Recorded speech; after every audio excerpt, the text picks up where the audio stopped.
All right, Nick, you had an excellent run out there, 185.510 miles an hour to clean the pole out here. How has your Gainsbridge Chevrolet been so far today in practice? It's been really good. I think we were 10th in practice, and honestly, we were focusing on drivability, by ourselves. We knew that, just like Vegas, single truck runs should be, top 3. So, we were just really focusing on, traffic and, getting myself and the truck acclimated to traffic and just understanding what I need if I'm behind another truck. So, qualifying obviously is 1 lap by ourselves, so I think we had a pretty good idea of where we would end up, and the truck's fast.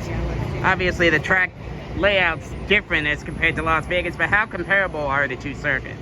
I guess qualifying's comparable, wide open. So I think this race is a little harder because you can't necessarily go to the 2nd or 3rd groove in the race to make a pass. You got to work it in. You got to be mindful of the truck, the rear balance on that grip. Vegas, you just bomb it in there in the 2nd or 3rd groove. So here it's going to take a little bit more precision, I guess. A little sketchier in 1 and 2, but I think that's more enjoyable for me. More, I think, driver orientated. All right, what's going to be the key to a good run out here? Is it just simply keeping yourself out of trouble? Yeah, keeping myself out of trouble. Kind of compounding, what I learned in Vegas, and applying those methods that I learned into today's race. Execution and just patience. Can't get it on the first lap, can't get it on the restart. You have to be there at the end for these races, and that's what I like to do.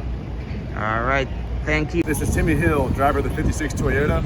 Make sure to hit that subscribe button. Also check out one of those videos beside me and visit frontstretch.com for more racing content.